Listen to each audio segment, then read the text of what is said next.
Very manly. I can't get up. When you drink, you don't stay on your feet. I can drink you out. You're more manly. Oh, watch out. Watch out. You better get up and dance with me. You better get up and dance with me. If you don't, I'm going to turn you over to them. Who's that? The boogeyman.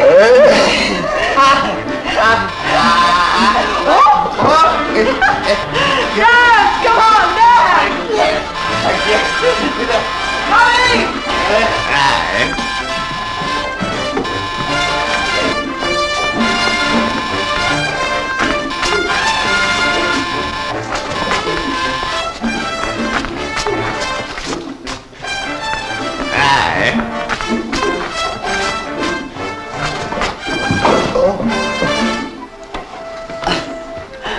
Take him away, Cappy. He's a mess. He's a mess. He's a mess. Stop that! Stop that. I want to talk to you, Kitty. Stop that. I want to talk to you, Kitty. Don't treat me like a fool, Kitty. This is a serious thing, Kitty. Oh, this is a serious thing. Do you realize what you're doing to that man? Do you care? Do I care? Do I care? You filth.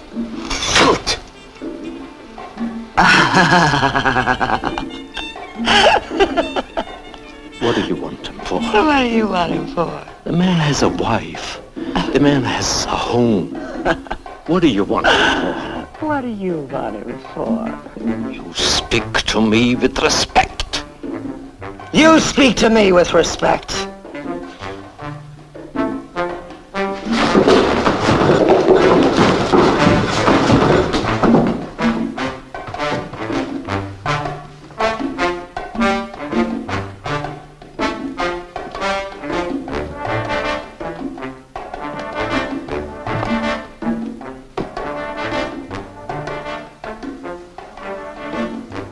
He's dead.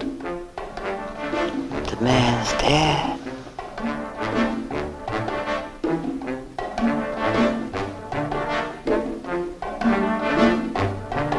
He's a dead man. That man is dead. He's a dead man. That man is dead. He's a dead man. That man is dead. He's a dead Operator, man. I want the police. Oh. I want to report a murder. I want to report a murder. I want to report a murder. I want to report a murder. I want to report a murder. I want to report.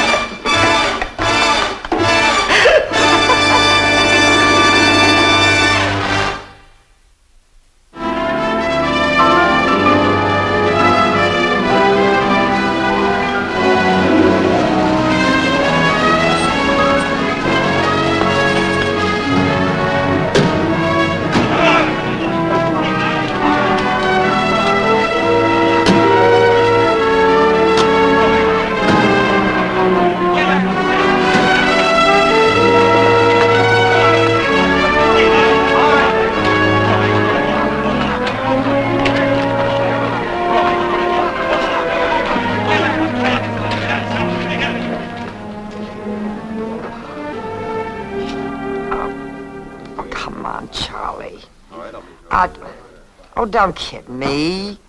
Don't tell me there's nothing here. We're all big names. And Danny Froken was an extremely beloved character. I'm the sweet little villain who, thank you, Cass, was breaking up Ray Pressfield's happy home in a most unladylike way. Oh, Charlie. That's as bad as reading other people's mail. Oh, come on. Doc, are you sure of that? Oh, don't kid Not me. before I do the autopsy, but I'm pretty sure. May I take this? I'm going to be finished in 5 minutes. Doc, I tell you what, if you let me take it now, I'll bring it right back. Oh, S.E. Just a Rose. second. Charlie, because of the play. This broken business can break me and the play. Now you just do what you should do, that's all. Do what you should do. Listen, Charlie, I don't have to...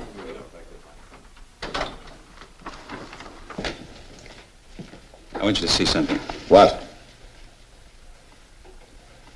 Better come outside in the hall. What? You've got the Sleeping Beauty conscious now. You can question him any time. I'm still waiting for the district attorney. Mr. Pressfield doesn't know anything. He was passed out cold. Go back inside and get a statement on him if he makes any sense at all. I don't have to tell you to keep him isolated from the woman. Yes, sir. Hey, Lieutenant, what do you say? Hey, is there a crime involved here, Lieutenant? Hey, is it true that Pressfield tried to kill Kenny Lampson and then tried to kill himself? Clear this hallway. You know better than to come up here. If you want to wait downstairs. Oh, come on, Captain Bly. Lieutenant Bly is good enough for me. Now get lost. Mike, there's a doc's medical report. Look at this. In other words, if what the doc says is correct, there's heart failure involved, plus a broken neck. We don't know which caused which. That's right. Did he fall down the stairs and break his neck because he had a heart attack? Or did he have a heart attack because he fell down the stairs? Or did he fall or was he pushed? And if so, by whom? Too bad there isn't a butler.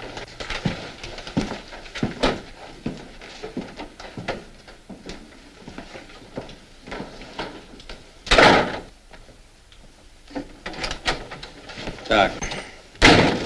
Oh, Mr. Smith. This is the doctor's medical report. The next time I fill out a form for you guys in the middle of the night, I'm going to find myself an all-night lunch counter and do it over a cup of coffee.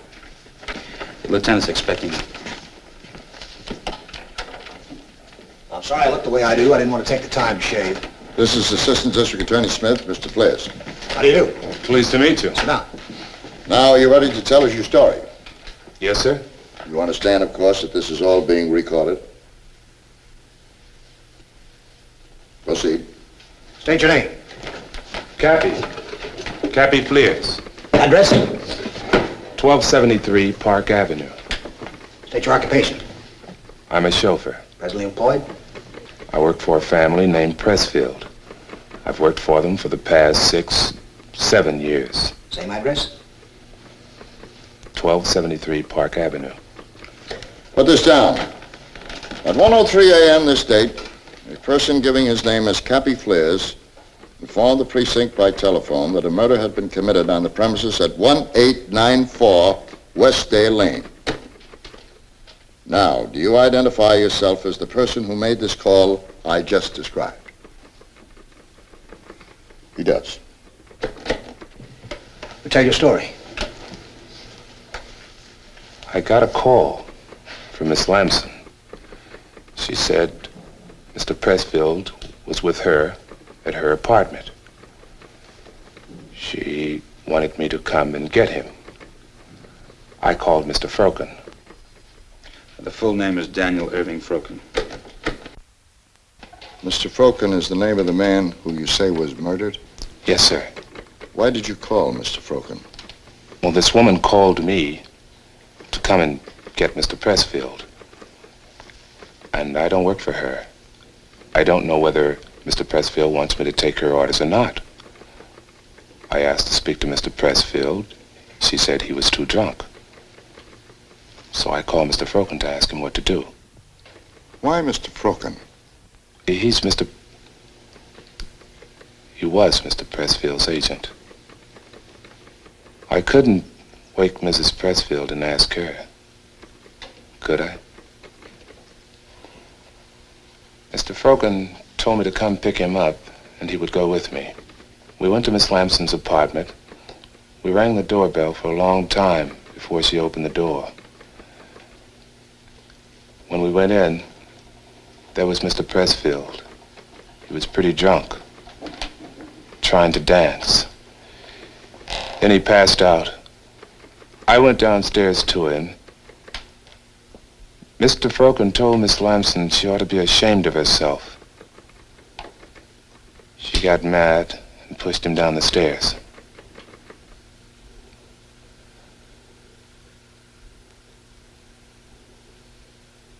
That's it.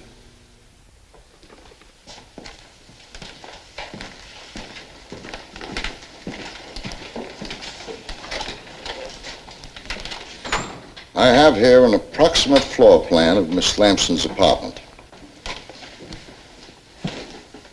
Now, I want you to come over here with me. And I want you to mark here where you were, where Mr. Pressfield was, where Mr. Froken was, and where Miss Lamson was. This is the door, that's the stairs. This door. Right. I was standing about here. Cold in here. Can't the city afford to heat these places? Miss Lamson, I have to advise you, you've just been accused of murder. Now, there's been no formal charges set as yet. You're entitled to counsel. No one may compel you to answer any questions. But you intend to ask questions. I'd like to, yes. Aside from dear dead Mr. Froken, there were 3 people in that room tonight. Me, Ray, and Ray's chauffeur. Mr. Chauffeur does not work for me. Mr. Chauffeur works for that gentleman who is non-compass. Are you accusing Mr. Pressfield? Mr. Chauffeur does not work for me. Are you accusing the chauffeur of being in a conspiracy with Mr. Pressfield? Miss Lamson, do you want to make this official? Shall I send for a stenographer? I'm waiting for my lawyer. Miss Lamson. I'm waiting for my lawyer.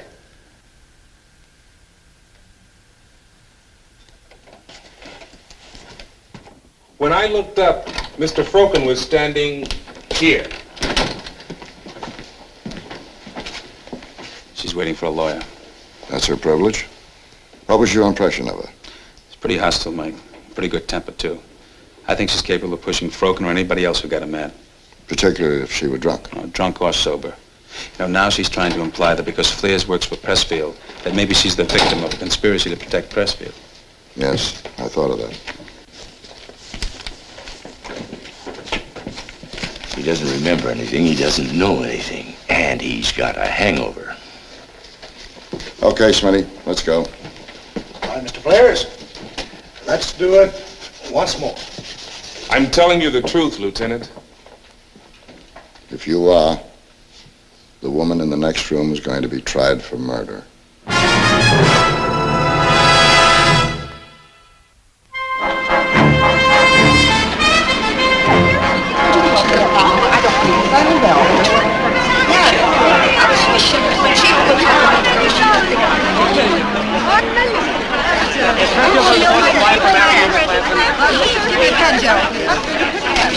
What do you want us to tell your friends? Did it impress you that wants you to marry? God bless you. God bless you. How are you? We can't have the Miss so early. The still photographer is You wait, darling, you wait. Listen, Kitty. Kitty, I have to talk to you. Oh, Gerald, are you sure I can't get fired out of the play on the Act of God class? No, I mean I really have to talk to you. Oh, Gerald, we'll talk and talk. Kitty. Stay away from Pressfield. The question is, can Pressfield stay away from me?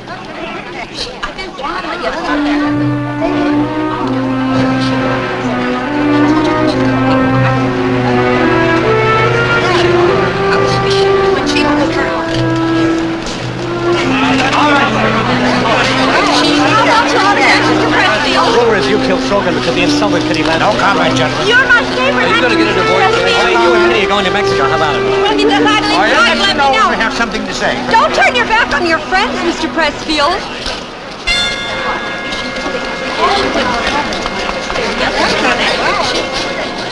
Thank you. All right, now. That will be all. Thank you. Sorry.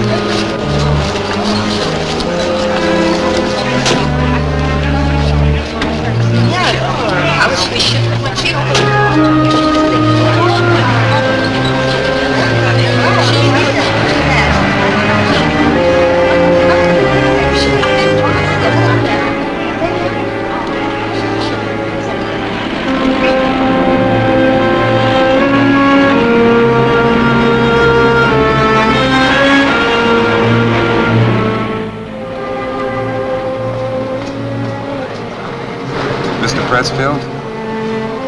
You sure you want to go to the steam baths instead of going home?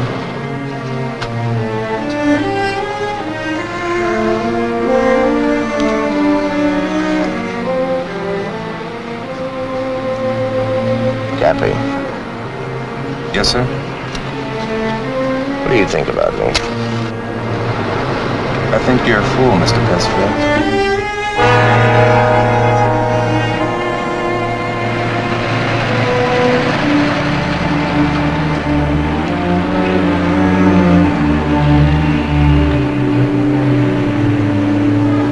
All right, Cappy, let's go home.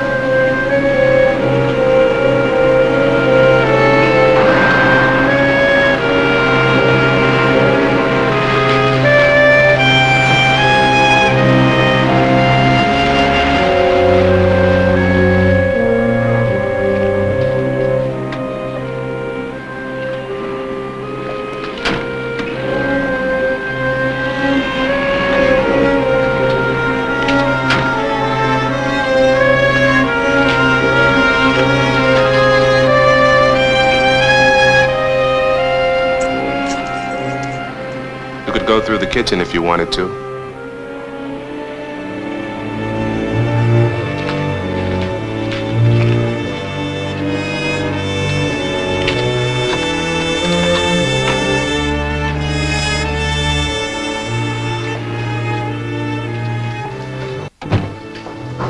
Where is she? Right here, Cappy.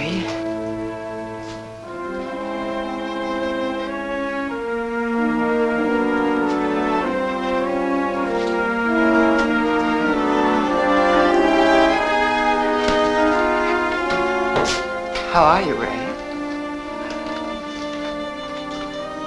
I think we need to talk. I think so. Mind if I got some sleep first? I'm so tired I can't think straight. All right.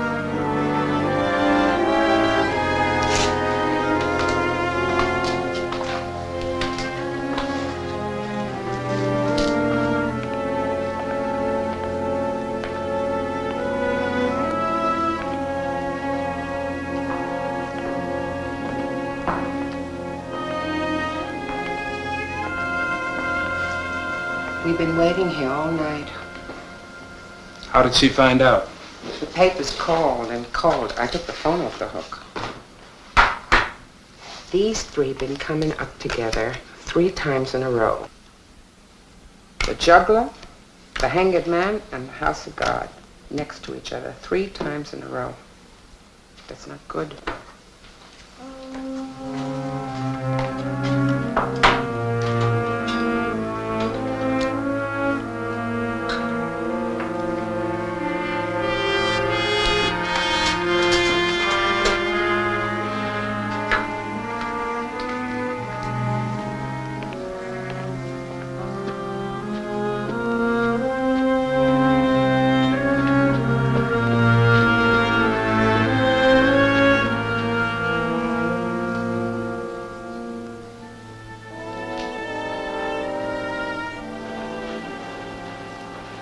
Pressfield. Maybe you ought to try to get some sleep yourself. Cappy, is it all true? Mr. Froken is dead. That's true. I don't know what else there is to be true or not. Guess what bothers me so much, I think, is that I feel like such a fool. If anybody had asked me if there were another woman, I'd have said no.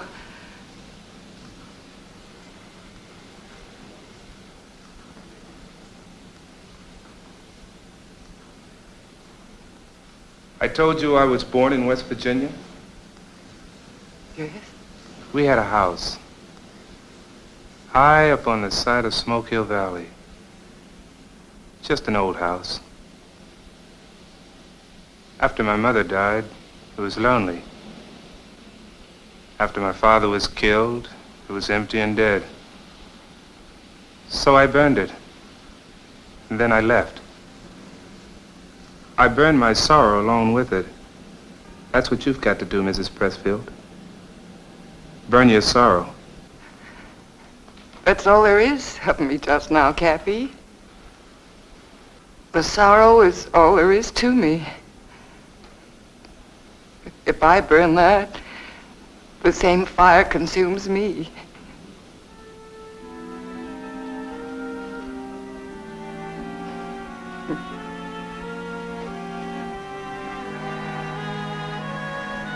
It would be very kind of you if you would get me a cup of coffee.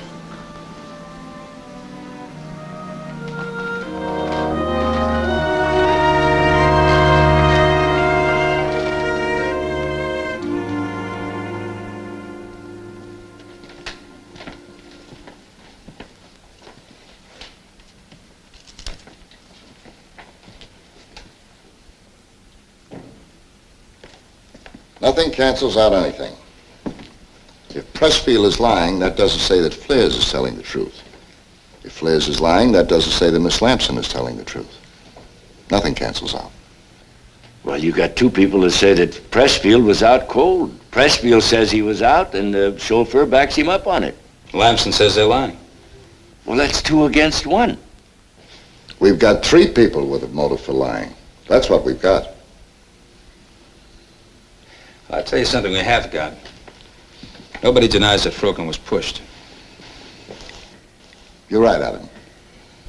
They don't conflict about what has been done. They just conflict about who did it. How about that? Also, Mike, add this to the picture. The report of murder came from Flares, and that was his statement from the very beginning. The Lamson woman didn't take a position implicating Pressfield or Flares until after she herself was accused. May I? Go ahead.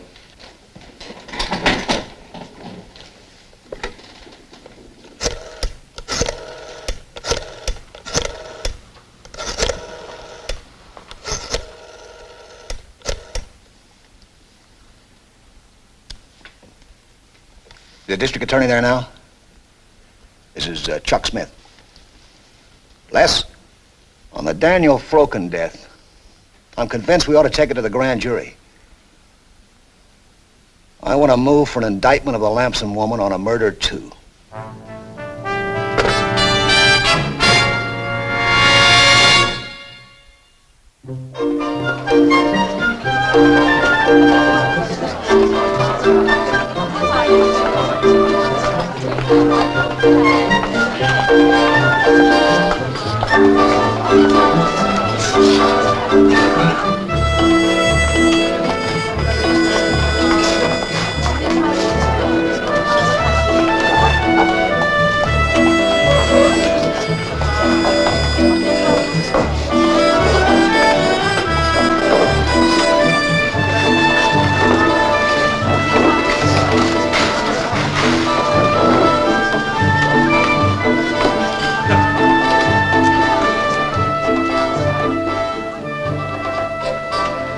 It's all right to stay.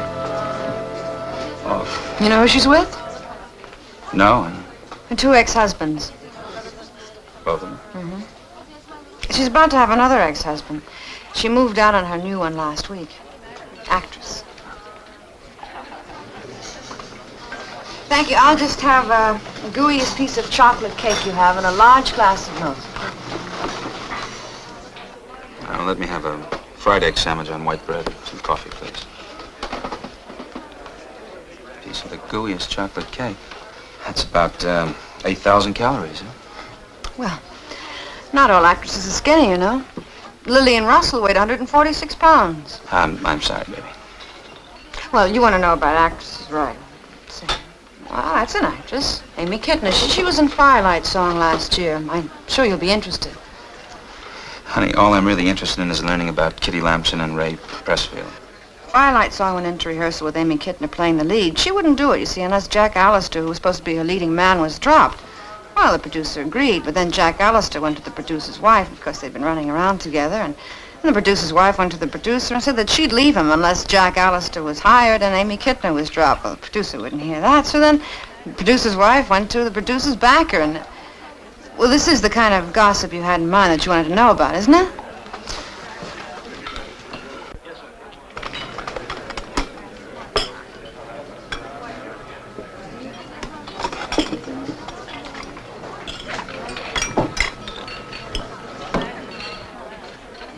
Now listen, Jonah Bach, before you burn me at the stake, all I want to know about is Kitty Lamson and Ray Pressfield, that's all.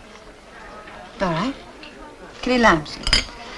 Now, Kitty Lamson's an actress, and like all other actresses, she's built her career on being benevolent to the right people. Now, she has an A-list, a B-list, and a C-list. Baby, shall I slit my You throat? go out with Will the that make me A-list little more once a friendly week, the toward you? B-list once a month, and the... Honey, listen, obviously I've offended you, but I really wasn't aware of it. I'm sorry. I'm sorry.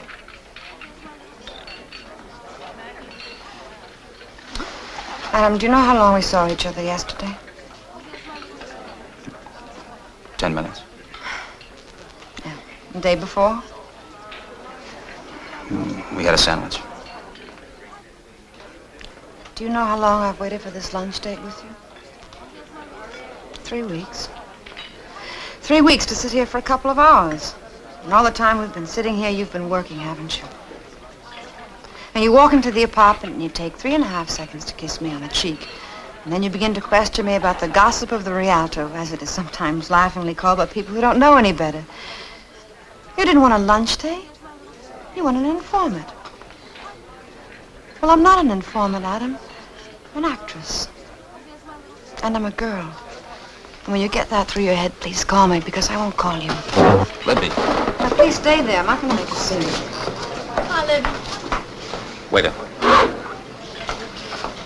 Waiter.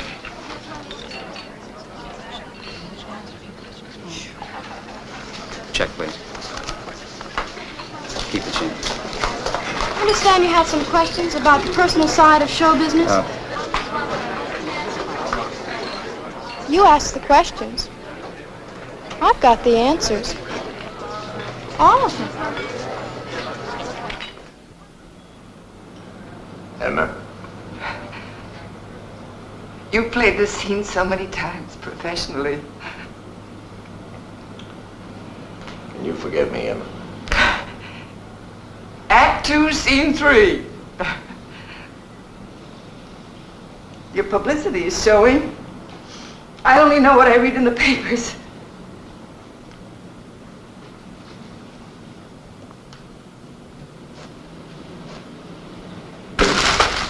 Read these. You're prominently featured. Now, play the scene.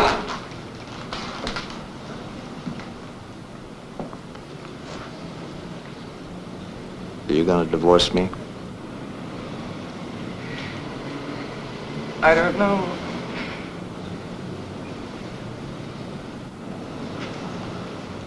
Defend yourself. Tell me why I shouldn't. Because I need you, Emma. Because you need me? Or because you need a public figure of a loyal helpmate standing by her man? No. I need you, Emma. How would you know, Ray? Do you know what I think? You're a laminated man. And I married the outside layer. That's what I loved. The layer of a man. And then one by one, the layers peeled off. And underneath there was just another layer. Like an onion. Just layer after layer with no core at all. All right, honey, I beg you to forgive me. Honey, I beg you to forgive me. That's good. That's good, Ray. Pressfield residence. Well, who've we got there, Mr. Fleers? This is Kitty Lamson, Mr. Fleers. You go get that boss of yours and tell him I want to talk to him.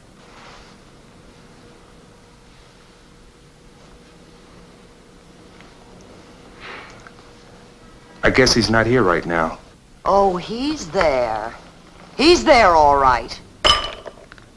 You get him on the phone now. Tell him I'm going to make real trouble if you don't. Go on, I'm waiting. Get him on this phone.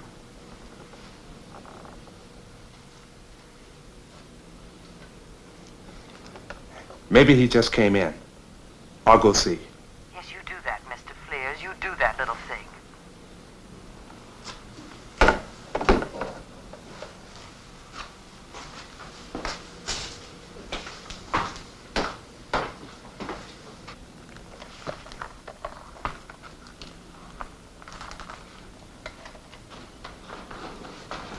What is it, Cappy?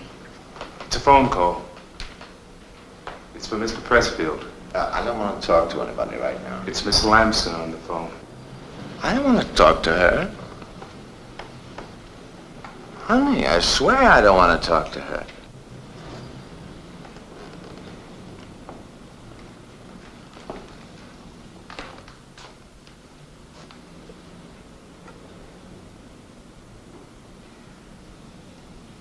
Miss Lamson, this is Mrs. Pressfield. How can I help you? You're not serious. You're really not serious. You get that husband of yours on this phone. You tell him I'm going to be indicted, you hear me?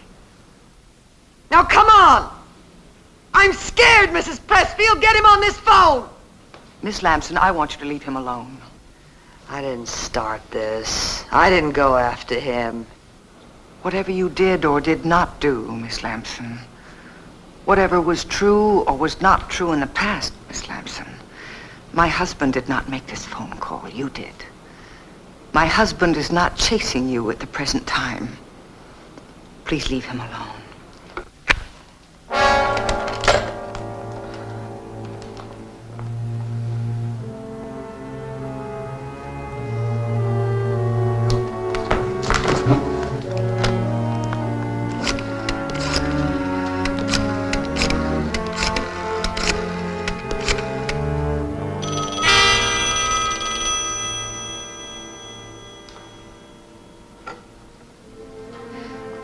Hello? Don't you hang up on me. What do you want, Miss Lamson?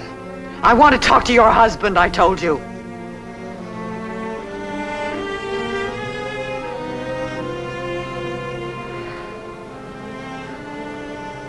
Will you see me instead? Will I what? Will you see me instead? Will I see you instead? Are you free this afternoon? Yes? In an hour or an hour and a half? I'll be here when you get here.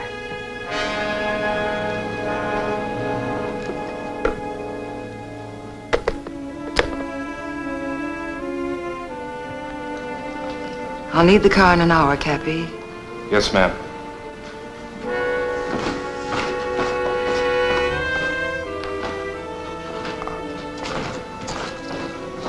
You ought to get some more sleep. You look very tired. I think I will. That's a good idea.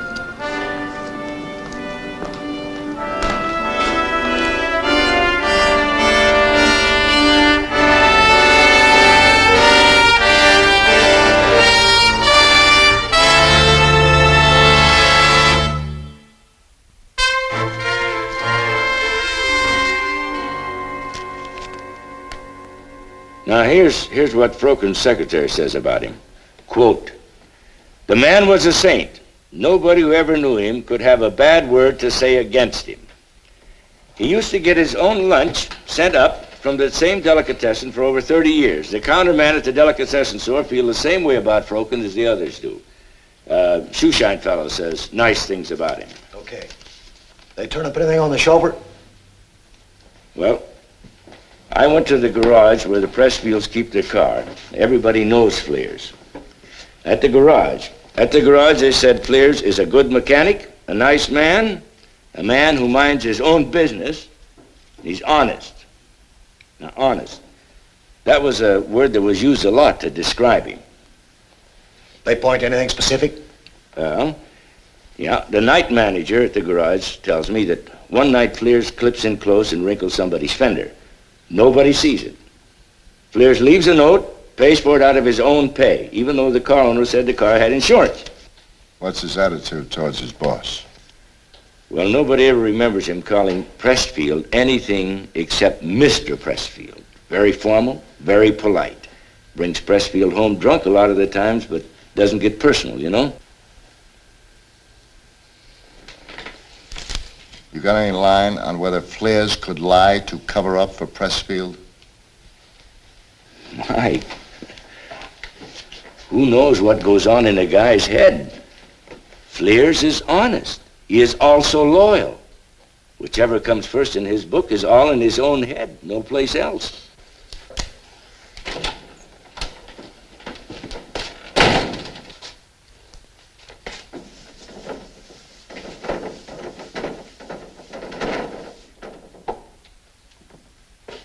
Well, you've got our undivided attention. I want to show you something, Mike. Something very important. This is where we really should have started. A loves B. B loves C. C works for A. But A hates C. So C takes his money out of the show. Now, who do you think buys it? D buys it. And then he divorces A. Are you getting enough sleep? Enough sleep. I've been having my ear pounded for the past 2 hours about the lives, the loves, the hates, the ambitions, and the shenanigans of Mr. Ray Pressfield and Miss Kitty Lamson. Oh, and 208 of their friends and enemies. And I'm tired and I'm disgusted. And you had a fight with Libby. And I've had a fight with Libby.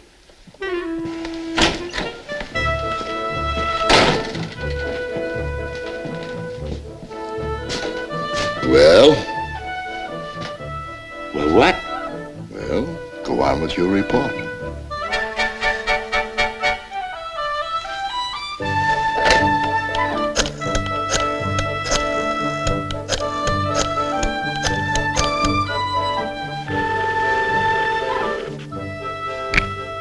Hello?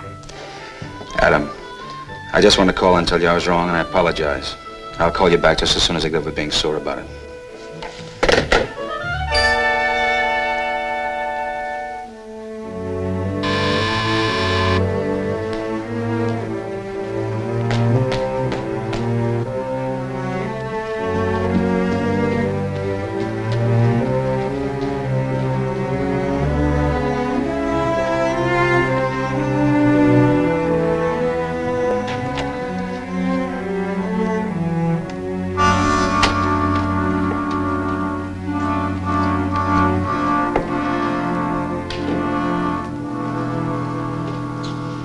Bring him for?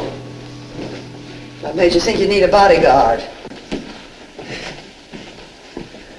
Don't you know I'm more scared of you than you ever were of me? Don't you know that? Never occurred to me that anyone would be frightened of me. Why not? You're defending a hearth and home. What am I defending? Sense of guilt. I have a sense of guilt, you know. Brogan was right. I didn't need Ray. I took him because he was there. He didn't know what hit him. I don't like him. You know that? But then I don't like myself either. Tell the truth. You.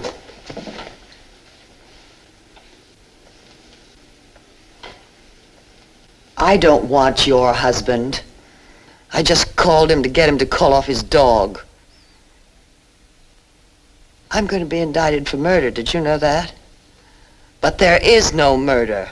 Murder is something he invented. Who'd you do it for, Cappy? For him or for her?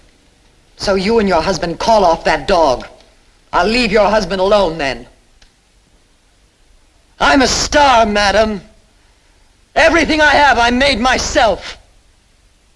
When I walk down the street, people ask me for my autograph. I spend my money faster than I can make it. I have a home, but it's a place to eat and sleep. I'm a star, madam.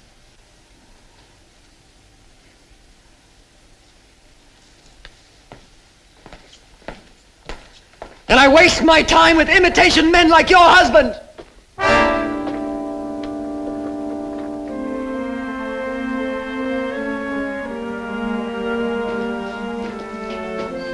I'm a star, and everything I have I made myself.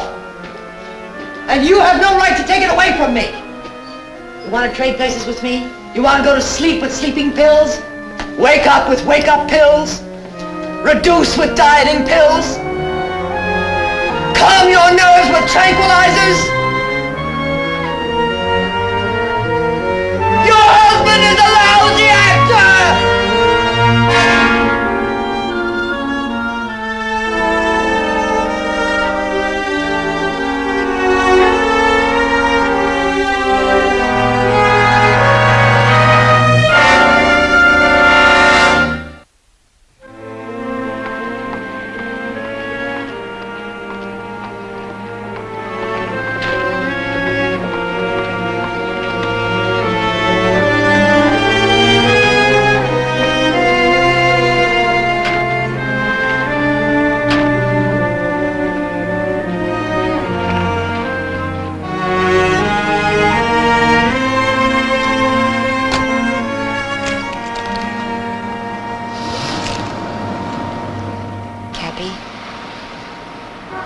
What happened to Danny Froken? No, ma'am. I beg you to tell me the truth.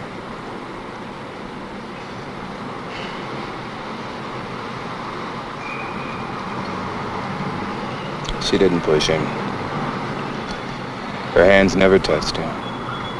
It was her contempt that did it. Mr. Froken just stood there, being insulted.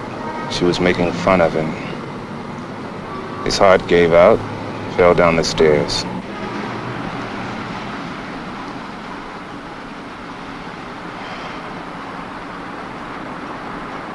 Were there other girls beside Kitty Lamson? I don't think you have the right to ask me that question. There's no one else to ask. I'm just a chauffeur. I have to know. Mrs. Pressfield, do you love Mr. Pressfield? Yes, I do. Then you have to love him the way that he is, and not some way that you want him to be.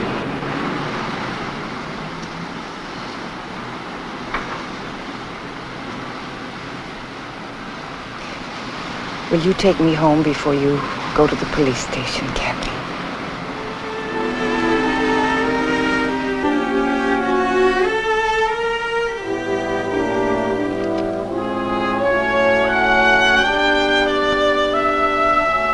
It wasn't exactly a lie I told Mrs. Pressfield. She did push him, in a way. She pushed us all. My whole family. I just pushed back a little.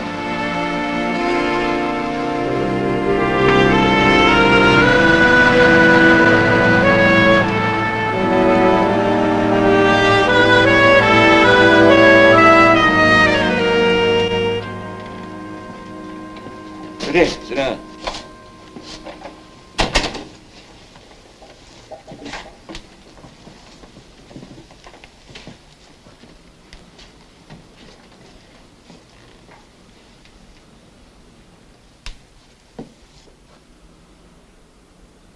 Mr. Froken gave me this watch. We had a little game, Mr. Froken and me. When he came to rehearsal, I was waiting for Mr. Pressfield. I'd go like this.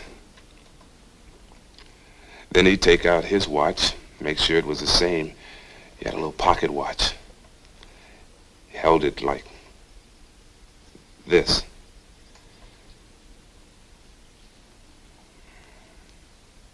I remember how his hands looked. Each time they seemed to shrink just a little. He was getting older.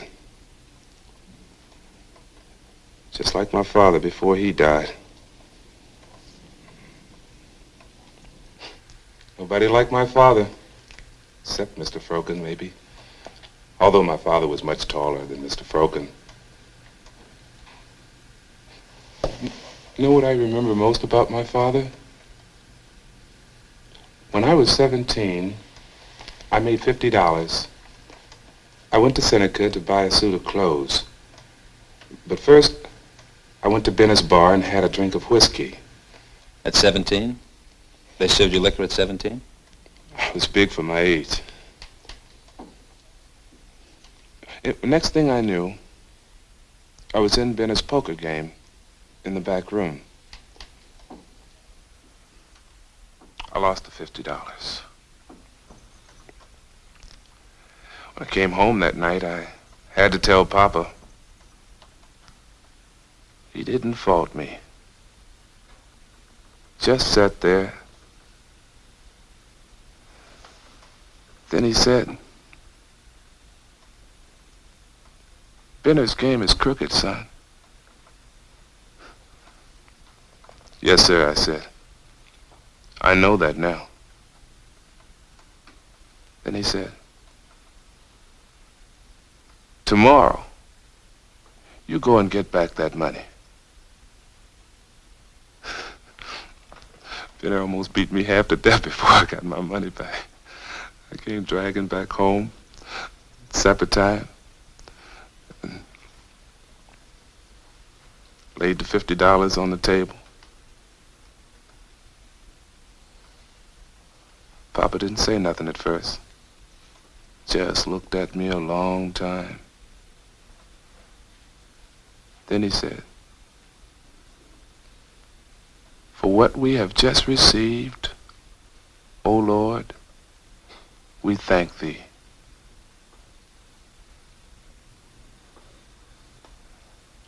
My father was a man that lighted up with truth.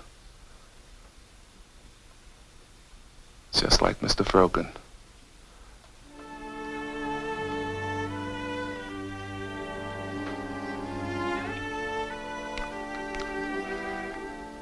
She didn't kill Mr. Froken. I lied. Are you saying this of your own free will, Cappy? I told a lie. For the first time since I was born, I told a lie. I wanted to hurt her. Truth cuts through everything, doesn't it?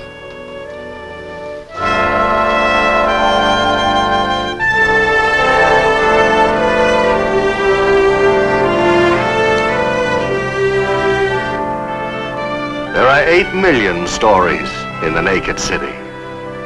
This has been one of them.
Screen Gems film presentation from Columbia Pictures. Herbert B. Leonard, executive producer.